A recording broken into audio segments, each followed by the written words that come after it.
Hey everybody, I'm out in the garden working on tomatoes, like you can see behind me, and I found the beginnings of a problem. If your weather has been anything like ours this year, it's been crazy. It's either been easily 100 plus for days on end, or it's been raining for days on end. There's been no happy medium for us in the garden this year.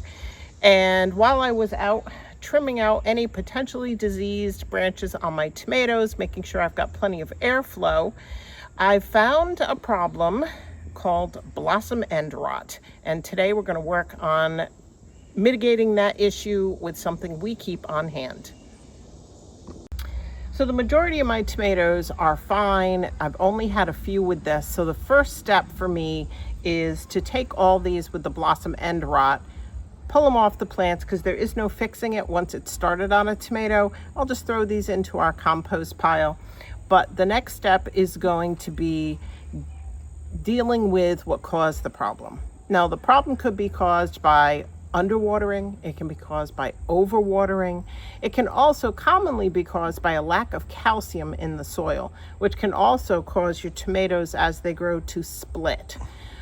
So what we're going to do, we know other than Mother Nature, we've been doing consistent watering, so we're not concerned with that. We're going to approach this with the calcium supplement, and there's a few different ways that we can do that. So calcium is best absorbed by plants in a liquid form. So if you're looking for a fertilizer or a calcium supplement that you can get from the store, look for something that you can mix with water or that comes in a liquid form that you can put around your plants.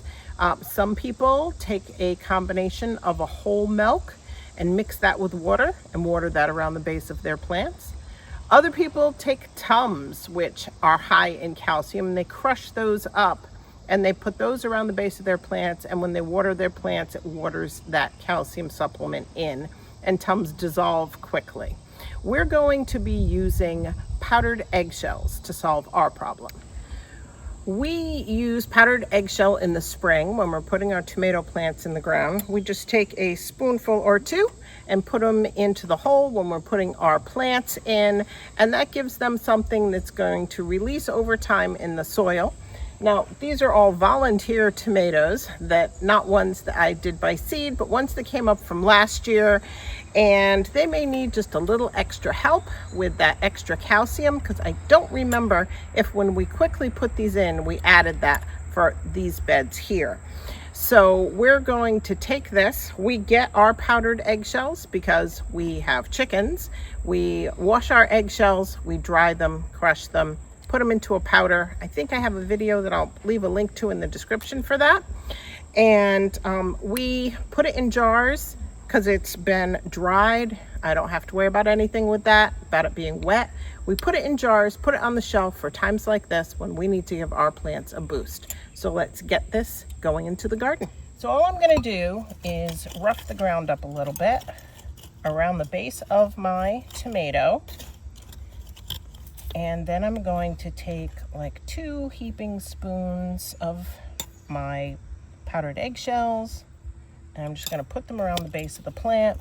And because I don't want that to blow away before we get these watered tonight, right now the sun is hot and high and I don't want to damage my plants, so we're just going to cover that up. I'm not going to water these till tonight, but let me get the rest of the eggshells around the rest of my tomato plants and I'll be right back.